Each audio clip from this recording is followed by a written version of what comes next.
Hey guys, welcome back to the channel. I've got a video here. We're going to do a little history today. It's from Dark Records, and it is the 1966 Aberfan mining disaster documentary. So I know this is a sensitive subject.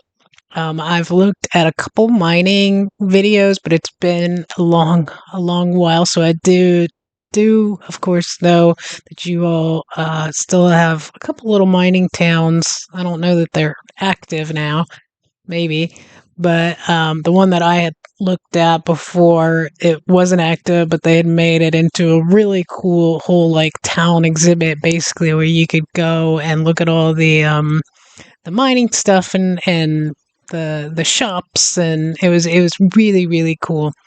Um, I'm from West Virginia here in the U.S., and West Virginia is actually the largest coal mining state in the U.S.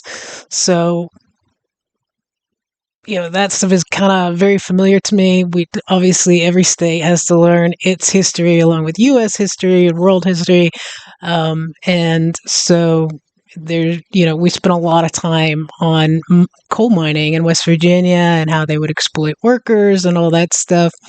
But I wanted to kind of go back to this. It came up on my feed. It wasn't something that I was familiar with. So I wanted to go ahead and take a look at it. I'll link the video in the description if you guys want to take a look at it yourself or any of their other stuff, other content. And let's just go ahead and jump right into it.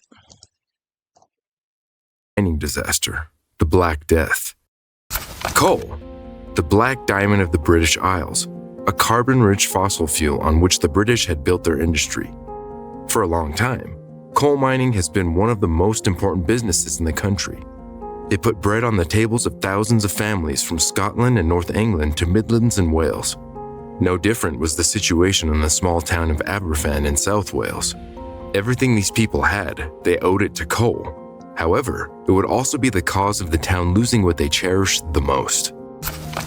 Early on October 21st, 1966, 140,000 cubic yards of coal waste from the nearby mine slid from the hill above the Aberfan and buried all the buildings on its path. The accident lasted for not more than a few minutes, but the result was catastrophic. Wow. Apart from several residential buildings being demolished, a local school was destroyed, making the Aberfan accident a full-scale tragedy. When a torrent of coal waste hit the school, over 240 pupils were inside it. Ultimately, 116 children and 28 adults did not survive. The coal that fed the entire town took away half of its youth in the flick of a moment. Wow. It is historically one of the worst tragedies in the history of Wales. Coal mining was a traditional occupation for inhabitants of Aberfan for more than a century. Even when the coal industry declined in the 1960s, the Aberfan pit kept working. In 1966, the coal mine was still the primary source of income for a population of 5,000. The town's entire economy depended on the mine. It came with a price, though. Aside from the fact that the burden of the coal mining was taking a toll on the miners' health, operations in the pit were threatening the entire town. The inevitable part of the coal extracting process is dealing with the coal waste. The so-called spoil consists of the remaining ore after the coal is extracted, fine particles of coal and ash, of which none can be used.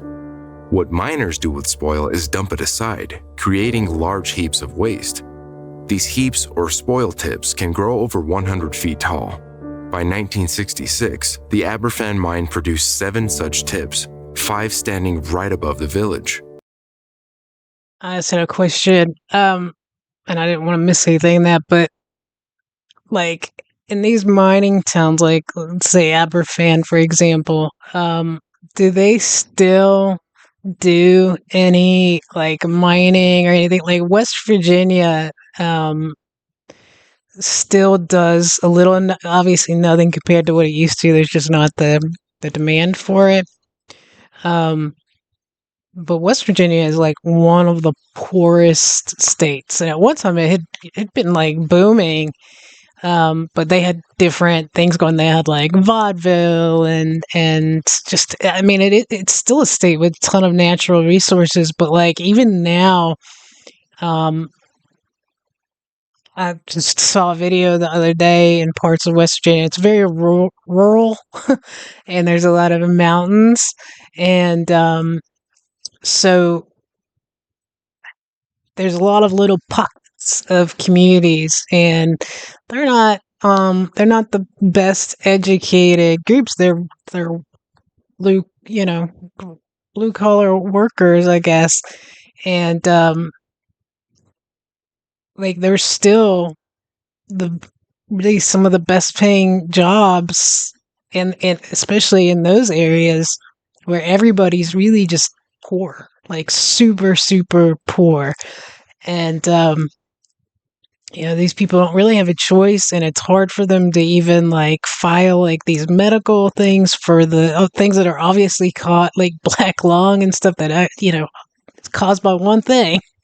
But there was even like I said recently, they're having like runoffs, I guess, and it's getting into from old mines. It's getting into the water, and the water's like sludge, and they still are having a hard time getting the government to even acknowledge that these problems exist. And then on top of that, because it's such a poor state, now you have all these data centers that are like coming in and offering bare minimum incentives to these poor towns to put in these massive data centers that's just going to cause more water pollution, air pollution, and West Virginia has never climbed out of the hole of the decline of coal. It's just never has. It's never come up with another plan, and it's for such a beautiful state. It's got so many issues, and with many poor states, they keep voting for the same thing that's not working. Residents of Aberfan were suspicious about spoil tips as a looming threat over their heads. Many of them worked in the mine and were aware of these dangers from these heaps of waste. In 1944, a part of Tip 4 slid down and stopped only 500 feet from the first row of houses. And it was not the only time Aberfan was threatened by the coal waste. Over the years, the people of Aberfan filed many complaints to the National Coal Board, NCB, in charge of the mine about the heaps and the danger they posed. They don't listen. The most worrying was tip number 7, positioned right above the town school. In 1963, the tip shifted slightly, but the NCB claimed it was just an insignificant event, and the tip continued to be used for dropping waste. What more, it remained the only active tip in 1966. At the time of the disaster, Tip 7 was estimated to be 111 feet high, containing around 297,000 cubic yards of waste. Wow. On the night between October 20th and 21st, Tip 7 subsided by 10 feet. The spoil movement was discovered at 7:30 by the morning shift workers. The movement resulted from increased rainfall during the entire month and the saturation of the tip. One of the workers reported it to his superiors, who ordered all the work on tipping waste to stop for the day. Unfortunately, none of them knew that this was just the beginning of a disaster. At 9:15 at Panglass Junior School, a deafening sound caught students' attention, similar to the sound of a jet Babies. engine. Moments later, a giant wave of liquefied spoil swallowed the entire building. It broke walls as if they were made from cardboard. The liquid coal waste poured in from the windows to the inside of the school. The students and their teachers had no time to panic or run away. Some teachers tried to protect the children with their bodies, but the torrent was too strong to be stopped. It was all over in just a couple of seconds. On the hill above the town, almost half of Tip 7 was missing. Around 140,000 cubic yards of spoil that broke off slid down the hill and towards the town. God. Flowing at the speed of 21 miles per hour, a wave of liquid coal waste destroyed everything in its path, including 2 water mains. The water that spouted enhanced the liquidity of the spoil and made it even more deadly. After the slide stopped, the spoil re-solidified. A 30-foot pile of coal waste covered the area where the houses and the school used to be. The entire valley along the spoil's way went black. The silence that occurred brought the inhabitants to their senses. A whole town rushed to the scene to clear the waste and reach the... Are there any lingering like environmental issues like in Aberfan? I would imagine so after these types of disasters or any of the other kind of mining towns. Do they have issues with water or anything like that? You guys gotta if you know, let me know. Survivors. People's children were buried under the pile, so it was no wonder why everyone was frantically digging in the spoil. However, the actual rescue operation began only when the first batch of miners arrived 20 minutes after the accident. These men were experienced with the job and knew that the sheer will to dig was not enough. Furthermore, it could do more harm than good. Digging spoil was tricky as the pile threatened to collapse if not approached properly. Just 10 minutes past the accident, the call for help reached the police and the fire brigade station in the nearby town of Merthyr Tydfil. At 10:30, a BBC report informed the nation of the disaster and volunteers poured into Aberfan to help the rescue operation. Miners dug in shifts, gradually revealing the remains of the school building and houses around it. Thousands of volunteers traveled to Aberfan to help the search for survivors, but the experts from the coal mine did the main job. In addition, the Territorial Army was called in to establish order and secure the passage for ambulance cars. Among the first survivors to be found were 5 pupils saved by the dinner lady Nancy Williams, who shielded the children with her own body. The last survivor was rescued from the school building at 11. After that, the sounds of kids screaming for help began to fade away, but the miners kept digging. Desperate to reach the kids trapped under the rubble, they were able to just dig out their dead bodies. The number of casualties was increasing with each hour. A temporary mortuary was established in Aberfan's Bethania Chapel. Parents formed lines in front of the chapel in the cold rain, seeking their children among the bodies lying on pews. For the 7 days that the rescue operation lasted, they kept coming back looking for their loved ones. The death toll was devastating. 144 people were killed in the accident. Of that number, 116 were children, almost half of Aberfan's youth. In the school, the slide killed 109 pupils and 5 teachers. The following day after the incident, the first funeral took place. On October 27th, a mass funeral for 82 victims was organized at Bryn Taf Cemetery in Aberfan. 2 days later, Queen Elizabeth II visited Aberfan, showing signs of deep grief for the tragedy that struck this small town in Wales. It was one of the rare moments in Queen's public life that she showed her emotions. The citizens of Aberfan were touched by the Queen's visit, but were angered by the behavior of Lord Robins, the chairman of the National Coal Board, which most people found responsible for the tragedy. Right. Upon visiting the Aberfan, he defended his organization by claiming there was no way anyone could have known that Tip 7 was partly based on the ground from which water springs emerged. Combined with heavy rains in the previous 3 weeks, these springs have led the spoil to become saturated and prone to slide. However, the presence of these springs was familiar to everyone in the area. Moreover, springs have been marked on relevant maps since 1874. For years, residents of Aberfan pointed to NCB's wrong decision to establish the tip on this location. They complained about the flooding bringing black water to their town and leaving a greasy residue. It was evident that the tips were soaked, unstable, and thus a threat to the town. Residents repeatedly petitioned the NCB to take action regarding the drainage ditches that were supposed to desaturate the tips. Until the disaster in October 1966, the NCB did absolutely nothing on this matter.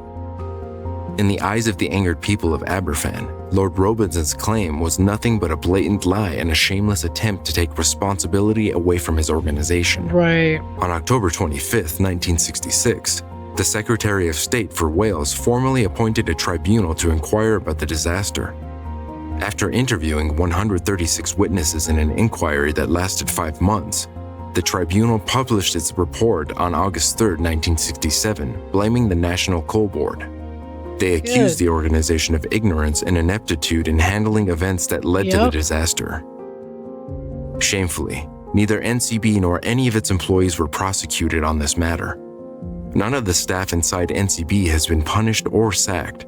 The NCB chairman, Lord Robins, did offer to resign, but only after the Minister of Power assured him that he would reject his resignation. Citizens of Aberfan were denied justice but were not forgotten by the nation.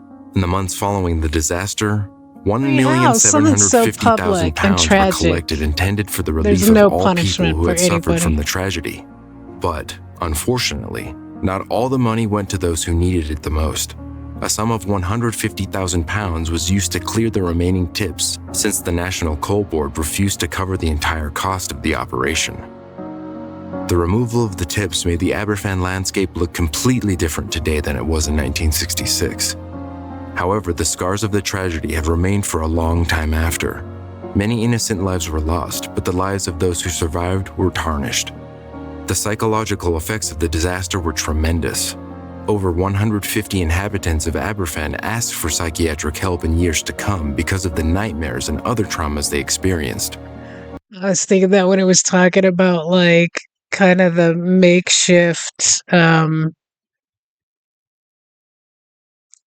what was it, kind of like a something to do with the bodies, and I was talking about like the people going to look for their children's bodies. And can you imagine having to see all of these dead babies and then have to go back the next day and looking for yours? Oh, that's devastating. The mine and the threat of spoil tips were gone, but the people of Aberfan were left to live with their sorrow. Lessons have been learned, though. The government improved the legislation regarding the governing of mine and quarry spoil tips by introducing the Mines and Quarries Tips Act in 1969. Unfortunately, it was a legacy of a tragedy that could and should have been prevented from happening. I hope you found... Oh, that was so sad. Yeah, I mean, this was 1966. I think it was in 1972. In West Virginia, there was a similar disaster, and I don't know if there were any children killed. I don't know that at that time, that there were children working the mines. It may, I think they might have done away with that earlier in that. I'm not sure. But I know there was like 125 people killed in a disaster in Logan County, West Virginia, and I think another like 1,100 or something like that were injured in it. Um, but I'm sure, I'd have to go back and look and see if there was anything done about it, to be honest with you. But it seems like even now, it's the same as back then, that these people rarely saw any actual consequences to it. And it's crazy because it seems like most countries have tried to, not just in the coal industry, but they see the error in things, and then they'll make laws or acts or whatever to try to prevent it from the future. And it seems like anymore here, especially with this current administration, like they're just blatantly taking away people's ability to even like sue companies that lie to them, that poison them, just to shield the company. I mean, it's just money and power over people, and it's you see these where this is 1966, and it's certainly happened much more earlier than that. That same things were going on, and it's sort of gotten better, but now we're going backwards. Um, but this was devastating. I can't imagine. Yeah, the parents, the community. Um, you could say that you saw some good in people because you had people from all over coming to try to help, which is amazing. But like, how do you reconcile losing your baby like that? I can't even imagine. Um, but I did want to look into that history. Like I said, it's something that kind of share with my home state, and it's dark. It's a dark history. Like I said, it's still going on. I don't know how it is over there, but definitely let me know if you guys are still seeing issues from where these coal mining areas were, as far as environmental things on these towns and villages and stuff. Um, but yeah, thanks for watching with me, guys. Don't forget to like, share, subscribe, uh, and try to love your neighbor. Thanks.